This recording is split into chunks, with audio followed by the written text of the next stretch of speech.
Hello, welcome back to जी10 classes. तो now हम अपने नेक्स्ट वीडियो पर आते हैं एंड हमारा टारगेट आज क्या है आप क्लियरली देख सकते हो। आई होप आपने लास्ट वीडियो देख ली होगी एंड चैनल को तक सब्सक्राइब कर दिया होगा। तो बस अपना हम स्टार्ट करते हैं। पॉलिनेशन। पॉलिनेशन के बारे में वेरी फर्स्ट वीडियो लेक्चर या आई गेस सेकेंड लेक्चर में ही मैंने आपको बता दिया था that what is pollination. I don't think ये आपके लिए कुछ नया है।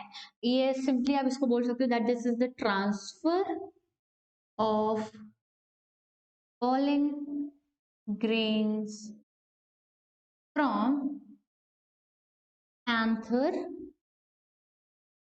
to stigma। ओके, मतलब एंथर्स में हमने अभी तक क्या देखा था कि एंथर्स में आपका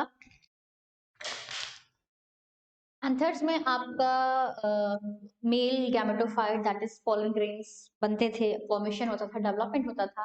फिर जब एंथर डिहाइड्रेट करता था, आपको पता है कि आपका जो पोलन ग्रेन्स है वो एंथर से निकल कर फर्दर स्टिग्मा पे जाके लैंड करता है। एंड स्टिग्मा क्या है आपका फीमेल का जो रिप्रोडक्टिव पार्ट है दैट इज पिस्टल, उसका लैंडिंग प्लेटफॉर्म है। That is this is the side where pollen grains actually sit and वहां बैठने के बाद फिर फर्दर पोलन ट्यूब की फॉर्मेशन होती है एंड फर्टिलाइजेशन होता है, जिसे हमें अभी आगे देखना है।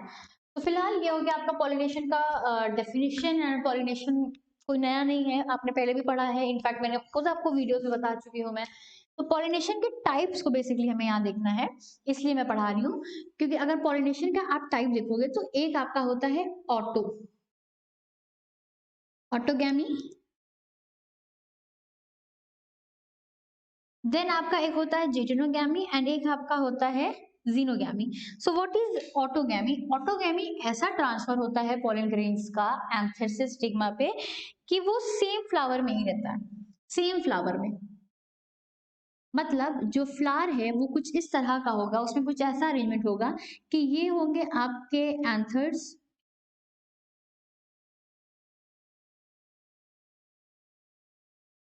और यहाँ कहीं आपका स्टिग्मा होगा एंड देन यू नो कि आगे कैसा अरेंजमेंट रहेगा। सो इस तरह से कुछ रहता है। तो जो एंथर्स होते हैं जब वो डिहाइड्रेट करेंगे एंड पोलन ग्रेन्स को रिलीज करेंगे, सो वो पोलन ग्रेन्स कहीं और जाने के बजाय क्या होगा, पहले तो जाहिर सी बात है वो ऐसे ही गिरने की कोशिश करेंगे। तो इस तरह के फर्टिलाइजेशन सॉरी पॉलिनेशन को, इस तरह के ट्रांसफर ऑफ पोलन ग्रेन्स को हम क्या बोलते हैं, ऑटोगैमी बोलते हैं। ऑटोगैमी इससे बोल रहे हैं क्योंकि ऑटो मतलब सेम फ्लावर में ही चल रहा है। फिर आपका एक नेक्स्ट आता है जीटेनोगैमी। जीटेनोगैमी कब होते हैं? जीटेनोगैमी में क्या होता है, फ्लावर डिफरेंट रहता है बट प्लांट सेम रहता है। Different flower on same plant, different flower but on same plant. इसमें कैसे होता होगा अरेंजमेंट? इसमें क्या होता है कि जैसे आप इमेजिन करो कि आपका ये एक स्टेम है, यहाँ आपको एक फ्लावर मिला एंड आपको एक यहाँ फ्लावर मिला एंड आपको एक ऐसे मिला, ठीक है। सो यूजुअली क्या होता है इस टाइप के पॉलिनेशन के लिए, आपके जो मेल फ्लावर्स होते हैं वो ऊपर की तरफ होते हैं एंड आपकी जो फीमेल फ्लावर्स होती हैं वो उनसे नीचे थोड़ा होती हैं। तो इसमें क्या होता है कि जब यहाँ पास आपके एंथर्स का पूरा कंप्लीट अंदर का जो भी प्रोसेस है वो कंप्लीट हो चुका है एंड आपके पोलन ग्रेन्स डेवलप हो चुके हैं, एंथर डिहाइड्रेट कर जाएगा तो फिर से एंथर क्या करेगा, जनरेट करे, रिलीज करेगा किसे, पोलन ग्रेन्स को। तो वो पोलन ग्रेन्स की शेडिंग कुछ इस तरह से होती है और वो इसे पॉलिनेट करते हैं, देन फर्टिलाइजेशन कंटिन्यू होता है। सो ये हो गया आपका जिटेनोगैमी। अगर देखा जाए तो ऑटोगैमी एंड जिटेनोगैमी जेनेटिकली सेम है। क्यों जेनेटिकली सेम है? इसलिए जेनेटिकली सेम है क्योंकि ऑटोगैमी में तो खैर सेम फ्लावर था, मतलब जो कुछ भी फीचर इस पर्टिकुलर फ्लावर का होगा, इस पर्टिकुलर प्लांट का होगा, इस पर्टिकुलर प्लांट में जो भी फीचर्स होंगे, इसमें जो भी अच्छे पॉइंट्स पॉजिटिव चीजें होंगी, जो भी नेगेटिव होंगी, वो कोई इसमें डिजीज होगा किसी तरह का या उसमें किसी तरह का रेजिस्टेंस होगा। तो इस तरह के पॉलिनेशन के बाद जो हमें नया मिलेगा, ऑफस्प्रिंग मिलेगी या जो न्यू प्लांट मिलेगा, उसमें वही सारा फीचर होने वाला है। ठीक है, क्यों? क्योंकि वो सेम प्लांट से ही, सेम फ्लावर से ही निकल कर आया है। एंड यहाँ पास अगर आप आओगे जिटिनोगैमी में, तो although the flowers are different but the plant is still same. Same plant की हम बात कर रहे हैं, प्लांट चेंज नहीं हुआ है, तो ओवरऑल प्लांट की क्वालिटी वही आएगी। तो यहाँ पास क्या है, जेनेटिकली ये सेम होते हैं। एंड एक आपका लास्ट टाइप होता है, एंड वो होता है आपका जीनोगैमी। एंड जीनोगैमी में क्या होता है, डिफरेंट प्लांट्स होते हैं,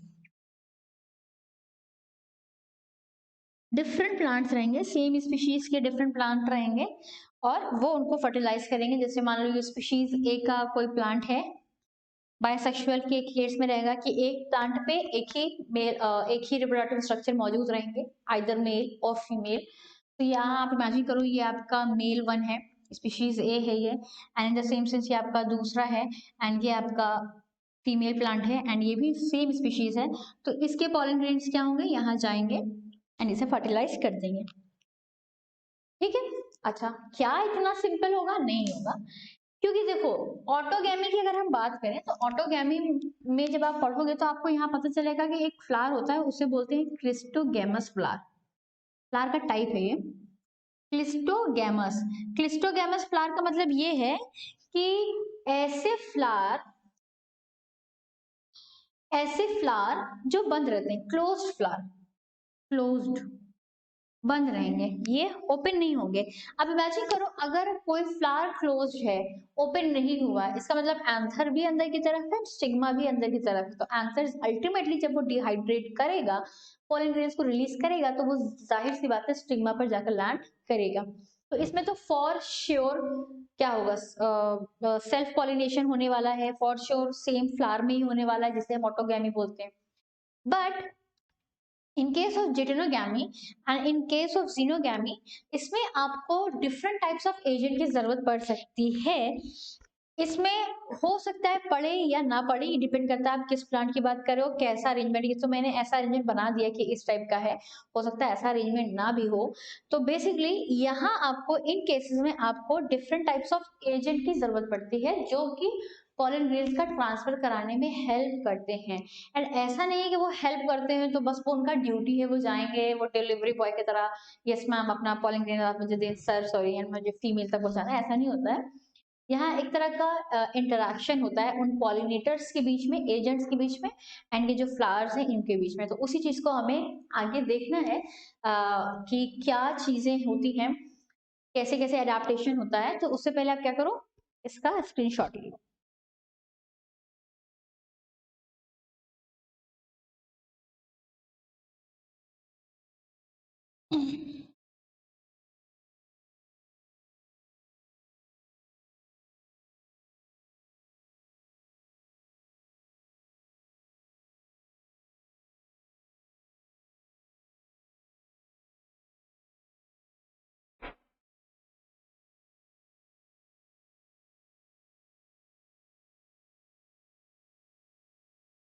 So जो एजेंट्स होते हैं which are required for pollination to carry out pollination in especially in case of xenogamy and geitonogamy also, तो इन एजेंट्स को हम बोलते हैं पॉलिनेटर्स। ठीक है, ये पॉलन ग्रेन कैरियर होते हैं, तो पॉलिनेटर्स हैं, यूज होंगे। ठीक है, अब पॉलिनेशन जब होगा, तो पॉलिनेशन जब होता है तो अभी आपने देखा था, मैंने आपको पहले भी बताया था कि अलग अलग प्लांट का अलग अलग मीडियम होता है, वो कहाँ सरवाइव कर रहे हैं, वो एक्वेटिक हैं, टेरेस्ट्रियल हैं, तो वो सारी चीजों पर डिपेंड करता है। तो अगर पॉलिनेटर, ऐसा नहीं है कि हमेशा लिविंग ऑर्गेनिज्म ही पॉलिनेटर्स बनकर आएंगे, ये लिविंग नॉन लिविंग दोनों हो सकते हैं, they can be biotic and abiotic both. ये बायोटिक एबायोटिक दोनों हो सकते हैं। फॉर एग्जाम्पल अगर आप बायोटिक की बात कर रहे हो, इंसेक्ट्स हैं, बर्ड्स हैं, ह्यूमंस हैं, यस हम भी कैरियर्स होते हैं। एंड एबायोटिक की आप बात कर रहे हो तो एयर है, वाटर है, इनफैक्ट सॉइल भी होती है टू सम एक्सटेंट। ठीक है, सॉइल को उस तरह से चाहे आप लो या ना लो, बट हाँ टू सम एक्सटेंट आप उसे कह सकते हो, क्योंकि होता क्या है कि जो पॉलन ग्रेन्स है वो सॉइल पे जा चुका होता है, तो उसे आप छोड़ दो। तो बायोटिक हो गया एंड एबायोटिक हो गया, एयर एंड वाटर हो गया। सो अब हमें ये देखना है कि क्या सबके पॉलन ग्रेन सेम होंगे? मान लो कोई ऐसा प्लांट है जो कि अपना पॉलिनेशन कराने के लिए एयर को एज अ मीडियम, एयर को एज अ एजेंट यूज कर रहा होगा, तो क्या होगा? या अगर कोई ऐसा प्लांट है वो वाटर को as a medium, as a agent, as a vehicle की तरह यूज कर रहा होगा for the transfer of the pollen grain, या इंसेक्ट्स को यूज कर रहा होगा, तो अलग अलग तरह के प्लांट्स में अलग जिनका भी डिपेंड करता है कि वो किस एजेंट को यूज कर रहे हैं फॉर द पॉलिनेशन, उसी के हिसाब से वो अडेप्टेशन उनके अंदर आता है, उसी के हिसाब से उनके पॉलन ग्रेन्स में थोड़ा बहुत चेंजेस होते हैं, थोड़ा बहुत उनका स्टिग्मा अलग तरह का होता है, तो उस चीजों को हमें देखना है। एंड जो हमारा सेकंड टारगेट है that is adaptation for pollination, वो उसी के लिए है। तो पहला अगर मान लो एयर के थ्रू कराना है, तो एयर के थ्रू कराना है तो इसमें क्या ये गारंटी है? क्योंकि एयर एयर ऐसा तो नहीं है कि एयर आई, एक पॉलन को पकड़ेगी, जाएगी स्टिग्मा पे रख देगी, इट्स नॉट लाइक दैट, ऐसा नहीं होता। एयर तो अपना हिसाब से चल रही है भाई, अपना चलती जाएगी, उसको बीच में पॉलन मिला तो उसने लिया, मतलब वो प्रेशर से पॉलन ग्रेन्स उठेंगे, चले जाएंगे। अब इमेजिन करो अगर पॉलन ग्रेन बहुत हैवी रहेंगे, उनका वेट हल्का नहीं रहेगा, लाइट वेट नहीं रहेंगे, तो क्या ये पॉसिबल है कि एयर से उनका पॉलिनेशन हो पाए? क्योंकि ऐसा जरूरी नहीं कि हमेशा एयर बहुत स्पीड में ही चल रही हो, तो इतना एटलीस्ट उनका जो वेट हो वो कुछ इस तरह से हो कि यस एयर उनको कैरी कर सके। तो इसलिए कहा जाता है कि जो एयर मीडियम के थ्रू या air as a agent use करते हैं, इनफैक्ट ये पॉलिनेटर टर्म जो होता है वो आप बायोटिक कंपोनेंट के लिए यूज करते हो, यहाँ सिर्फ आप एजेंट बोल सकते हो, यू कांट यूज पॉलिनेटर्स, ठीक है। सो एयर में क्या होता है, large number of pollen grain release होते हैं, large number of pollen grains released। एक तो ये अडेप्टेशन है, दूसरा ये है लाइट वेट होते हैं। लार्ज नंबर क्यों रिलीज हो रहे हैं? सेम सिचुएशन वही है, अगर सिर्फ एक पॉलन ग्रेन रिलीज हुआ तो क्या ये गारंटी है कि वो एयर के साथ जब उड़कर जाएगा आगे तो वो उसको स्टिग्मा फॉरन से मिल जाएगा और वो उसको कर देगा? हो सकता है वो पहले गया हो, एयर की स्पीड थी, वो कुछ दूर गया हो, एयर का स्पीड बहुत स्लो हो गया हो, वो रुक गया हो, या कोई बीच में ऑब्स्टेकल आ गया हो, टकरा गया हो, नहीं जा पाया हो आगे। तो इसलिए जरूरी होता है कि बहुत ढेर सारे नंबर्स में पॉलन ग्रेन्स रिलीज करें ताकि सारे ना भी पहुंच पाए, एटलीस्ट एक दो पॉलन ग्रेन्स पहुंच ही जाएं। तो large number of pollen grains release होते हैं, और ये कैसे होते हैं? लाइट वेट होते हैं, प्लस नॉन स्टिकी होते हैं। अगर आप इमेजिन करो वो स्टिकी होते तो वो एंथर से चिपके रहते, जब वो एंथर से चिपके रहते, अगर जैसे मान लो ये है आपका एंथर है, यहाँ पॉलन ग्रेन है, वो स्टिकी है, वो उससे चिपका हुआ है, तो एयर आएगी तो उसको लेके जाना मुश्किल होगा। बट अगर वो नॉन स्टिकी रहेगी तो बस हल्का सा फू भी करोगे और वो उड़ जाएगा। तो इसलिए नॉन स्टिकी होते हैं, लाइट वेट होते हैं, लार्ज नंबर में इनको प्रोड्यूस किया जाता है। एंड यूजुअली ये देखा जाता है कि जो भी फ्लावर्स एयर के थ्रू पॉलिनेट होते हैं वो ज्यादा कलरफुल नहीं होते हैं। देखो हर चीज का एक रीजन होता है, ऐसा नहीं है कि सारे फ्लावर कलरफुल ही एकदम ब्राइट कलर्ड आपको दिखते हैं, हर फ्लावर उतना ब्राइट कलर्ड नहीं होता, हर फ्लावर उतने बड़े बड़े नहीं होते, कुछ के साइज बहुत छोटे होते हैं। तो यूजुअली अगर ऐसे फ्लावर्स जिनमें पॉलिनेशन एयर के थ्रू होगा तो उनका जो फ्लावर का साइज है वो भी स्मॉल होता है, स्मॉल भी होता है, एंड ज्यादा कलर्ड नहीं होते, नॉट ब्राइटली कलर्ड, थोड़ा ही बहुत कलर उनमें होता है। एंड प्लस इसमें नेक्टर भी लेस होता है, नेक्टर ना के बराबर रहता है, ठीक है, नेक्टर भी ना के बराबर ही रहता है। क्यों? क्योंकि नेक्टर क्या है, नेक्टर फूड है फॉर इंसेक्ट्स, तो जब इनका पॉलिनेशन एयर के थ्रू हो जा रहा है तो वो किसी और के लिए कोई चीज क्यों बनाएंगे? जाहिर सी बात है वो नहीं बनाएंगे। तो ये हो गया आपका एयर के लिए adaptation. In the same sense आप वाटर का अडेप्टेशन देखो, तो वाटर में भी वही कंडीशन है कि वाटर ऐसा तो है नहीं कि बस पकड़ेगा ले जाके फर्टिलाइजेशन करवा देगा, पॉलिनेशन करवा देगा, ऐसा नहीं हो पाएगा ना। तो वहां पर भी ढेर सारे पॉलन ग्रेन्स रिलीज होने पड़ेंगे, large number of pollen grains released and ribbon like होते हैं। अगर बहुत ज्यादा मतलब हैवी रहेंगे और एकदम मतलब रिजिड टाइप का उनका स्ट्रक्चर रहेगा, तो वो उतनी इजी फ्लो नहीं कर पाएंगे। बट अगर वो फ्लैजिला टाइप रहेंगे, वो रिबन लाइक रहेंगे, तो उनको फ्लो कराना वाटर के साथ इजी रहता है। तो रिबन लाइक रहते हैं वो। प्लस अब आप इमेजिन करो कि यहाँ पास वो लगातार पानी में ट्रैवल करेंगे, तो वो उनका डेसिकेशन होना इजी है वाटर से। तो वाटर के डैमेज से बचाने के लिए उनमें म्यूसिलेजेनियस कवरिंग भी होती है, म्यूसिलेजेनियस शीथ मौजूद होती है या कवरिंग होती है। ठीक है, तो ये हो गया आपके कुछ certain type of adaptations for those plants who use water as their medium for pollination. Now अब हमें देखना है कि इंसेक्ट्स से अगर कराया जाएगा तो क्या होगा। या एयर वाले में आप एक पॉइंट और लिख सकते हो कि एयर में क्या होता है, एक्सपोज्ड होते हैं anthers, exposed anthers and hairy stigma. ये क्यों लिखा? देखो, एक्सपोज्ड एंथर का मतलब ये है, अगर इमेजिन करो फ्लावर, जैसे अभी हमने क्लिस्टोगैमस का देखा था, वो फ्लावर क्लोज था, एंथर भी अंदर था, स्टिग्मा भी अंदर था, तो उनका सेल्फ पॉलिनेशन फर्टिलाइजेशन ही होने वाला है, तो वो वहीं पर करेंगे। ठीक है, बट इन केस अगर हम इनकी बात करते हैं कि हमें एयर से कराना है, और इस केस में अगर एंथर एकदम एक्सपोज नहीं है बल्कि छुपा हुआ है, पेटल्स के अंदर अड़ा हुआ है, पूरा अच्छे से एक्सपोज नहीं है, तो क्या एयर के थ्रू, जैसे इमेजिन करो दिस इज द स्ट्रक्चर, ये है आपका एंथर, एंड वो पेटल्स के थ्रू थोड़ा सा कवर्ड है, दिख रहा है बट हल्का फुल्का कवर्ड है, तो एयर अगर आएगी तो जाहिर सी बात है एयर को ये जो पेटल्स हैं नहीं आने देंगे अंदर, तो शील्डिंग मिलेगी एक तरह की, एंथर्स को शील्डिंग मिल जाएगी, तो जाहिर सी बात है वो पॉलिनेंस वहां से नहीं निकल पाएंगे। इसलिए क्या होता है कि जो एंथर्स हो वो काफी एक्सपोज्ड हो, मतलब ऐसा ना हो कि उनके आसपास मार पेटल्स पेटल्स मौजूद हो, तो एयर आए, एयर का जो टकराव है या एयर को प्रॉपर कांटेक्ट, उसके कांटेक्ट में एयर आ ना पाए और पॉलिनेंस को लेके जाना पाए, ये होता है। एंड इनके जो स्टिग्मा हो वो क्या हो, हेयरी हो। स्टिग्मा हेयरी इसलिए बोला जाता है कि अगर स्टिग्मा सिर्फ ऐसे प्लेन जैसे आपका एंथर है वैसे ही आपका स्टिग्मा भी रहे, एक्सपोज्ड रहे, एकदम फ्री रहे, तो पॉलन आ तो जाएगा, लेकिन जब पॉलन आएगा तो फिर एयर आएगी, फिर ये पॉलन चला जाएगा, क्योंकि एयर ये तो सेलेक्ट नहीं करती ना कि हम एंथर से लेंगे और उसको जाके दे देंगे, ऐसा नहीं है, वो अपना चल रही है, उसके साथ पॉलन ग्रेन गया तो गया, नहीं गया तो नहीं गया, एयर का अपना कोई आइडेंटिफिकेशन नहीं है।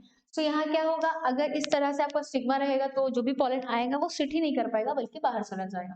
तो इसलिए अगर यहाँ ऐसे हेयर लाइक स्ट्रक्चर मौजूद रहेंगे, हेयर ही होंगे, तो ये क्या होगा, पॉलन ग्रेन्स आएगा और वो इनके बीच में अड़ जाएगा। सो अगर एयर आएगी भी तो इतना ईजी नहीं होगा इनको यहाँ से निकाल के लेके जा पाना। तो एक तरह का ये भी आपका एडाप्टेशन होता है प्लांट्स में। अगर आप एयर का एग्जाम्पल लिखना चाहो, मतलब ऐसे प्लांट जिनमें एयर के थ्रू पॉलिनेशन होता है, तो वो सबसे अच्छा है इसका corn, cob and cotton. And water में आप जितने भी आपके एक्वस वाले हैं, जैसे कि हाइड्रिला है, आप लिख सकते हो, वेलिस्नेरिया है, सी ग्रास है, जोस्टेरा है, जोस्टेरा को सी ग्रास बोलते हैं, आपका जोस्टेरा है, ये सब क्या है, एक्वाटिक प्लांट्स हैं, वाटर इनका मीडियम है, तो उसके थ्रू इनका पॉलिनेशन होता है। अब हमें लास्ट देखना है इंसेक्ट्स के थ्रू, तो आप इसका स्क्रीनशॉट ले लो ताकि मैं आगे करूँ।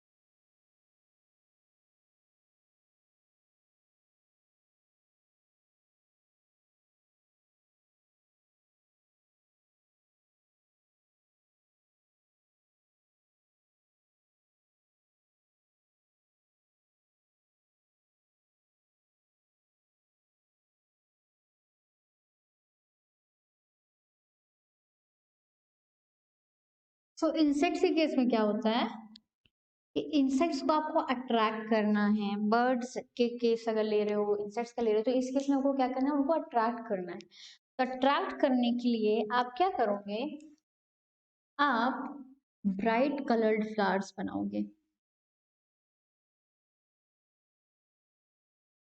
अगर आप रोज को देखो तो रोज के जो फ्लावर्स हैं वो काफी ब्राइटली कलर्ड होते हैं। वो ब्राइटली कलर्ड क्यों? क्योंकि वो इजीली अट्रैक्ट कर सकते हैं, प्लस वो मतलब एरोमेटिक मतलब एरोमा प्रोड्यूसिंग होते हैं, एक तरह की स्मेल रिलीज करते हैं, एक तरह की उनमें से खुशबू निकलती है जो इंसेक्ट्स को अट्रैक्ट कर पाती है। प्लस वो नेक्टर गिविंग भी होते हैं, नेक्टर बनाएंगे एंड वो नेक्टर को वो इंसेक्ट्स को देंगे। हनी भी अगर आएगी तो वो क्या करेगी, उसी नेक्टर को वो लेने के लिए ही आएगी। वो तो बाय एक्सीडेंट होगा कि उसके साथ पॉलन चला जाएगा, उसे पता भी नहीं चलेगा। प्लस जो पॉलेंस होते हैं वो कैसे होते हैं, यहाँ स्टिकी पॉलेंस होते हैं। स्टिकी पॉलन रहेगा, स्टिग्मा भी स्टिकी रहता है आपका। होता क्या है, ये तो हो गया अट्रैक्ट करने के लिए। स्टिकी से क्या होगा कि जब इंसेक्ट बैठेगा तो इंसेक्ट बैठेगा तो स्टिकी स्टिकी पॉलेंस जो रहेंगे वो फौरन से उसके पॉट्स पर, उसके लेग्स पर चिपक जाते हैं।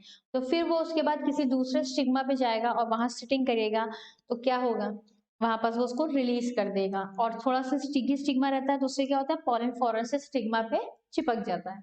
ठीक है। और नेक्टर गिविंग भी है तो ये भी अट्रैक्ट करता है। प्लस नेक्टर गिविंग ये क्या है, एक तरह का रिवार्ड है। रिवार्ड मतलब क्यों? क्योंकि देखो यहाँ ये जो फ्लावर्स होते हैं जो इंसेक्ट्स के थ्रू या बर्ड्स के थ्रू अपना पॉलिनेशन करवाते हैं, वो इंसेक्ट्स को क्या देते हैं, रिवॉर्ड देते हैं कि हाँ आइए आप हमारा पॉलिनेशन कराइए और नेक्टर लेकर जाइए। नेक्टर के साथ साथ ऐसा भी कुछ स्पीशीज होती हैं जहाँ पे एग भी ले किया जाता है, एग साइड्स दी जाती है। मतलब कुछ ऐसे प्लांट्स हैं जहाँ पे आपकी जो बीज होती हैं वो जाती हैं एंड वो वहां पे जाती इस रीजन से है कि वहां जाके उन्हें एग ले करना है, बट वो स्टिकी होता है तो उनके साथ वो चिपक जाता है। एंड इसका एक बड़ा फेमस एग्जाम्पल है यूका। यूका इसका बड़ा फेमस एग्जाम्पल है, एमार्फोसेलस भी है।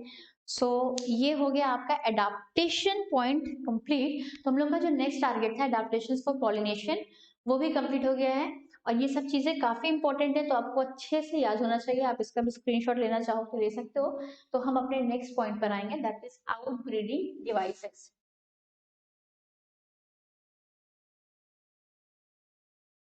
देखो आउट ब्रीडिंग डिवाइसेस हुआ क्यों, मतलब ये ऐसा है, आउट ब्रीडिंग अगर आप नाम देख रहे हो तो आपको खुद ही क्लियर होगा। आउट मतलब यूजुअली क्या होता है कि अगर लगातार सेल्फ पॉलिनेशन होगा, अपने ही पॉलन ग्रेन से पॉलिनेशन होता जाएगा, फर्टिलाइजेशन होता जाएगा, तो वो कहलाता है इन।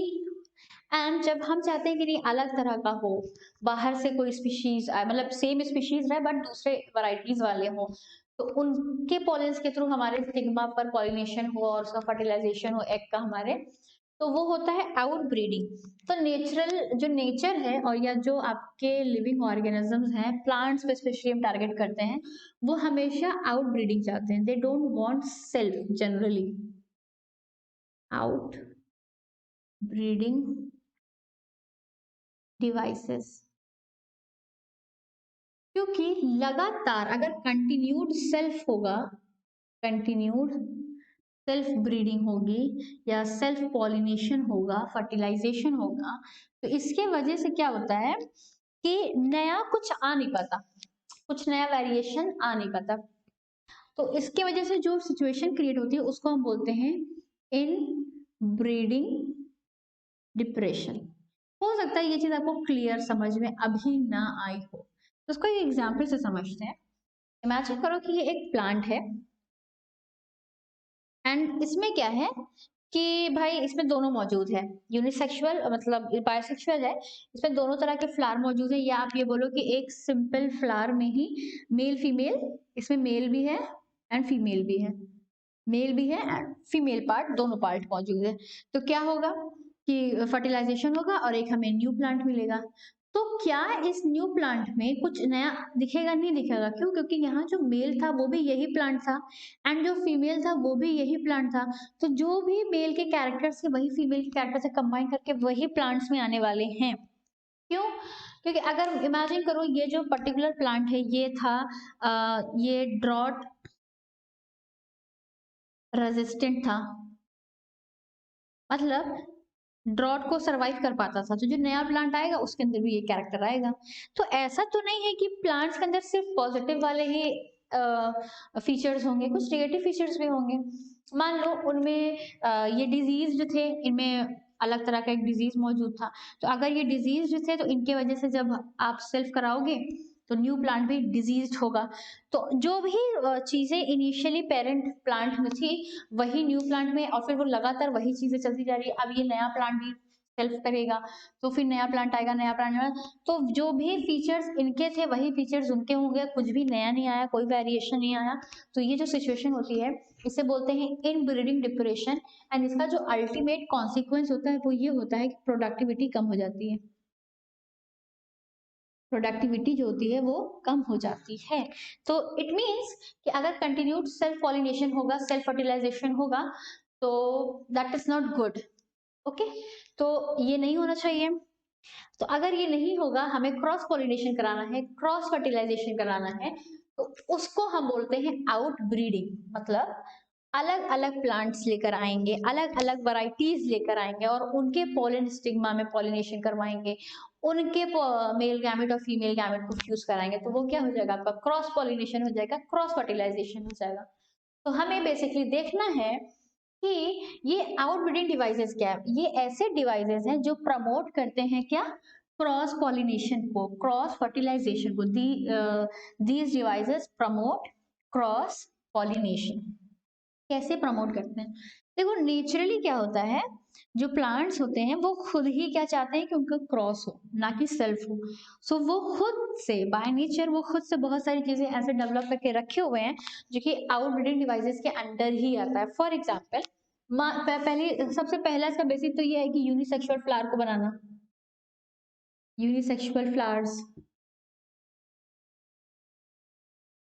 प्लांट जो है वो बायसेक्सुअल फ्लावर बनाएगा ही नहीं, वो यूनिसेक्सुअल फ्लावर बनाएगा। यूनिसेक्सुअल फ्लावर बनाएगा तो मतलब एक ही प्लांट पे, अगर हमने सिर्फ ये लिखा है यूनिसेक्सुअल फ्लावर्स, आगे हमने सेंटेंस में ये नहीं लिखा है ना कि यूनिसेक्सुअल फ्लावर है, तो यहाँ दो कैटेगरी हो सकती है कि सेम प्लांट पर अलग अलग फ्लावर मौजूद है या अलग अलग प्लांट पर आपके फ्लावर्स मौजूद है, ये भी हो सकता है। तो अगर ये प्लांट है, इसमें आपका मेल भी है एंड फीमेल भी है, तो this plant is still your bisexual plant. ये प्लांट तो अभी भी बायसेक्सुअल है ना, फ्लावर यूनिसेक्सुअल है। एंड इस केस में क्या होगा, ये आपका प्लांट ही क्या हो गया, यूनिसेक्सुअल प्लांट्स हो गया। ठीक, तो हम क्या कह रहे हैं, अगर यूनिसेक्सुअल फ्लावर का फॉर्मेशन हुआ है तो इसका मतलब हम यहाँ जो मेरा पॉइंट था वो इससे था कि बायसेक्सुअल प्लांट भले ही है, लेकिन चलो वो बायसेक्सुअल है, लेकिन वो क्या करेगा, वो यूनिसेक्सुअल फ्लावर को बनाएगा, अलग अलग करके रखेगा। और इससे क्या होगा कि इतनी ज्यादा पॉसिबिलिटी नहीं होगी कि वो उसी को फर्टिलाइज करे, या वो अल्टीमेटली यूनिसेक्सुअल प्लांट्स का ही फॉर्मेशन होगा। बस प्लांट्स ही यूनिसेक्सुअल हो गए, और प्लांट्स क्या रहेंगे, प्लांट्स भाई अलग अलग हैं, तो डेफिनेटली बस ठीक है, ये अलग वैरायटी हुई, ये अलग वैरायटी हुई, इसको करेगा। ठीक है, या एक प्लांट यहाँ है, एक प्लांट कहीं और है, एक प्लांट कहीं और है, तो उसको करेगा, तो क्रॉस तो हो ही जाएगा। सो बेसिकली ये वाला पॉइंट आपको क्लियर हो गया होगा आई गेस, कि बायसेक्सुअल प्लांट के केस में ऐसा हो सकता है कि उनमें बायसेक्सुअल फ्लावर भी पाए जा सकते हैं या यूनिसेक्सुअल फ्लावर भी पाए जा सकते हैं। तो यूजुअली जो बायसेक्सुअल प्लांट्स होते हैं वो प्रिफर करते हैं यूनिसेक्सुअल फ्लावर्स को बनाना। तो एक तो ये हो गया नेचुरल मेथड, एक ये हो गया। उसी तरह से नेचुरली ये भी होता है कि anthers and stigma receptivity not synchronized। Not synchronized का मतलब क्या है, नॉट सिंक्रोनाइज का मतलब ये है कि साथ नहीं है। इसमें क्या है, एंथर्स का रिलीज, जो एंथर्स रिलीजिंग पॉलन ग्रेन्स। ठीक है, इसका मतलब ये है कि मान लो आपका ये एंथर है, सेम ही फ्लावर है या सेम प्लांट है, चलो हम कहते हैं सेम फ्लावर है और उसमें एंथर मौजूद है और यहाँ कहीं स्टिग्मा भी है। तो यूजुअली क्या होगा कि ये आपका एंथर जब पॉलन ग्रेन को रिलीज करेगा तो वो स्टिग्मा पर आकर गिरेगा, अगर हम सेम फ्लावर की बात कर रहे हैं, ये सेम फ्लावर में। ठीक, बट होता क्या है कि इस टाइप के केसेस में आउटब्रीडिंग कराने के लिए ये प्लांट्स क्या करते हैं, अपने स्टिग्मा का डेवलपमेंट और पॉलन ग्रेन का जो रिलीज होता है वो आगे पीछे रखते हैं। पहले पॉलन ग्रेन डेवलप हो जाते हैं, डिहाइड्रेट कर जाते हैं एंड अपने पॉलन ग्रेन्स को रिलीज कर देते हैं। जब वो रिलीज करते हैं तो कुछ इसके ऊपर गिरता है, कुछ एयर में चला गया, कुछ वाटर में चला गया, जो भी मीडियम था उनका, तो वो एयर में चला गया। हम इमेजिन करते हैं कि एयर थी, एयर में चला गया और कुछ इसके ऊपर गिरा। लेकिन जब कुछ पॉलन ग्रेन्स इसके ऊपर गिरे तब तक आपका जो स्टिग्मा था वो रिसेप्टिव नहीं हुआ। देखो ऐसा नहीं है कि आपका जो फीमेल गैमेटोफाइट है वो इनिशियल स्टेज से ही बना होगा, ये चीज तो हम लोगों ने पहले भी देखी, धीरे धीरे ग्रोथ फेज आगे बढ़ती जाती है, डेवलपमेंट होता जाता है। तो अभी ये क्या है, अभी ये डेवलपमेंटल प्रोसेस में ही चल रहा था एंड ये कंप्लीट डेवलप हो गया, तो ये क्या करेगा, अपने पॉलन को रिलीज कर देगा। तो अब कुछ पॉलन ग्रेन इसके ऊपर गिर भी जाए तो उसको क्या ही फर्क पड़ता है, कोई फर्क पड़ेगा नहीं पड़ेगा, क्योंकि अगर पॉलन ग्रेन्स गिरे भी हैं तो उससे कोई फर्क नहीं पड़ता, वो उसको लेगा ही नहीं, उसकी रेसेप्टिविटी अभी हुई नहीं है, वो अभी डेवलप ही नहीं हुआ है, वो उस स्टेज में गया ही नहीं है कि वो पॉलन ग्रेन्स को एक्सेप्ट करे और पॉलिनेशन कराए। तो एक मेथड ये हो गया। या हाइट का भी वेरिएशन हो सकता है, मान लो ऐसा हो कि आपके स्टिग्मा काफी हाइटेड हो एंड आपके एंथर्स थोड़े छोटे हों इसके कंपैरिजन में, तो यूजुअली क्या होता है, एंथर जब रिलीज करते हैं तो इस तरह से पॉलन ग्रेन्स जाएंगे बाहर, तो यहाँ आने की चांसेस काफी कम हो जाती है। तो ये सब क्या थे, नेचुरल तरीके थे जिसके थ्रू क्या किया जाता है, आउटब्रीडिंग को प्रमोट किया जाता है। उसी तरह आप आर्टिफिशियली भी एक मैकेनिज्म है, एक है इमैस्कुलेशन, एक है बैगिंग टैगिंग। तो इमैस्कुलेशन क्या है, आर्टिफिशियल मेथड है, इमैस्कुलेशन आपका आर्टिफिशियल है। ये हम लोग ने नेचुरल देखा था, ये जो चीजें देख रहे थे हम लोग, दीज आर नेचुरल थिंग्स, ये तो नेचुरल थी, बाय नेचर मौजूद है।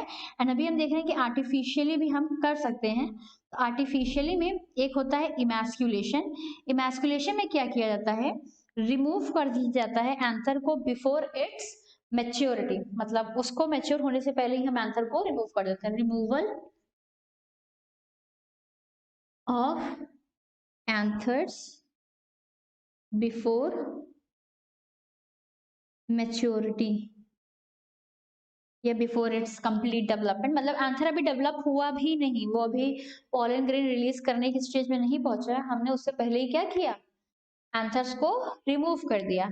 अब जब एंथर है ही नहीं, यहाँ मान लो आपका ऐसा था, ये आपका स्टिग्मा था एंड यहीं कहीं आपके एंथर्स मौजूद थे, और हमने क्या किया, इन एंथर को काट के, फोर्सेप्स के थ्रू काटा जाता है, फोर्सेप्स के थ्रू इनको काट के हटा दिया गया है, तो क्या हुआ, प्लक आउट कर दिया जाता है। तो जब ये हट गए हैं, जब ये एंथर है ही नहीं, तो फर्टिलाइजेशन पॉलिनेशन करेगा ही कौन, तो जाहिर सी बात है कोई दूसरा आके करने वाला है, और हमको यही चाहिए कि कोई दूसरा करे। एक तरीका ये होता है, एक तरीका होता है बैगिंग। बैगिंग में भी क्या करते हैं कि इसमें कवरिंग कर दी जाती है, कवरिंग ऑफ स्टिग्मा। और जो कवरिंग होती है वो जाहिर सी बात है, ऐसा नहीं है कि एक कंप्लीट प्लास्टिक बैग लगा दिया जाएगा या कुछ और। जनरल जो यूज किया जाता है, जो ये बैग्स यूज होते हैं वो होते हैं बटर पेपर से बने हुए होते हैं, ठीक। तो स्टिग्मा के ऊपर क्या करते हैं, इस तरह से, ये आपका स्टिग्मा इमेजिन करो, इसके ऊपर आपका बटर बैग लगा दिया जाता है एंड उसे बांध दिया जाता है। तो जो ये बांधा जाता है उसे बोलते हैं टैगिंग, उसे टैग कर दिया जाता है। अब क्या हुआ, ये स्टिग्मा बंधा हुआ है, बंधा हुआ मतलब क्या है, ये मैच्योर अभी हुआ नहीं था, ये स्टिग्मा अभी रिसेप्टिव नहीं हुआ था, उससे पहले हमने उसको कवर कर दिया। तो अब जो भी अनवांटेड पॉलन ग्रेन्स है, हो सकता है इसके अपने फ्लावर्स के हों या किसी और स्पीशीज के हों जिनका हम नहीं चाहते, मतलब किसी और वैरायटीज के थे जिनका हम नहीं चाहते। अब स्पेसिफिकली वैरायटी ए है हमारे पास, ए है, बी है, सी है, डी है, ई है, और हम सिर्फ और सिर्फ ए से कराना चाहते हैं। और जिस फील्ड में ये फ्लावर मौजूद था तो वहां पास इसके भी पॉलन ग्रेन होंगे, इसके भी होंगे, इसके भी होंगे, इसके भी होंगे, इसके भी होंगे। तो अगर, क्योंकि सेम स्पीशीज है, तो जाहिर सी बात है ये आएगा तो भी वो उसको पॉलिनेट कर देगा, ये भी कर देगा, ये भी कर देगा, ये भी कर देगा, ये भी कर देगा। बट हमारा टारगेट सिर्फ ए है, तो इस केसेस में क्या किया जाता है, स्टिग्मा को टैग कर दिया जाता है, कवर कर दिया जाता है बिफोर इट्स रेसेप्टिविटी। तो जब ये कवर्ड रहता है, उसके बाद जैसे ये डेवलप करता है तो हम लोग क्या करते हैं, जो भी रिक्वायर्ड वैरायटी थी उनके पॉलन ग्रेन्स को लेके जाते हैं, इसके ऊपर सिट करवाते हैं एंड इसको वापस से कवर कर देते हैं, तो उसको बोलते हैं रीबैगिंग, रीटैगिंग। फिर से किया ना, तो रीबैगिंग एंड रीटैगिंग हो गया। तो ये कुछ आर्टिफिशियल मीन्स है जिनके थ्रू हम आउटब्रीडिंग करवाते हैं। आर्टिफिशियल पॉलिनेशन हो गया ये।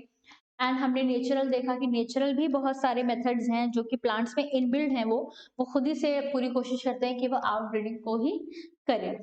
तो नाउ हम अपने लास्ट टारगेट पे चलते हैं, that is pollen crystal interaction. आप इसका एक बार स्क्रीनशॉट ले लो।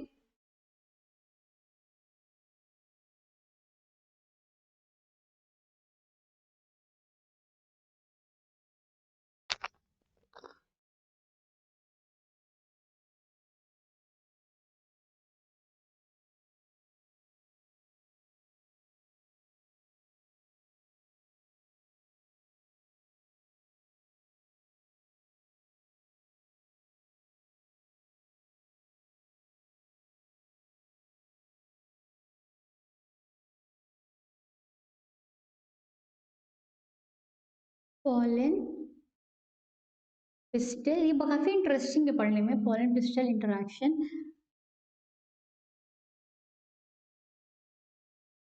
देखो, अगर हमने क्रिस्टोगेमस फ्लावर्स की बात की थी तो उनको तो हटा दो, क्योंकि उनके केस में क्या था, एंथर भी अंदर है, स्टिग्मा भी अंदर है, तो वही एंथर का पॉलन गिरेगा और उनको करा देगा पॉलिनेट, देन फर्टिलाइजेशन और बाकी सारे प्रोसेस जैसे चलते हैं चलेंगे। बट उनके बाद की हम बात करें, क्लिस्टोगेमस क्लोज होते हैं, तो उसके बाद की अगर हम बात करें, जैसे मान लो ये है आपका स्टिग्मा,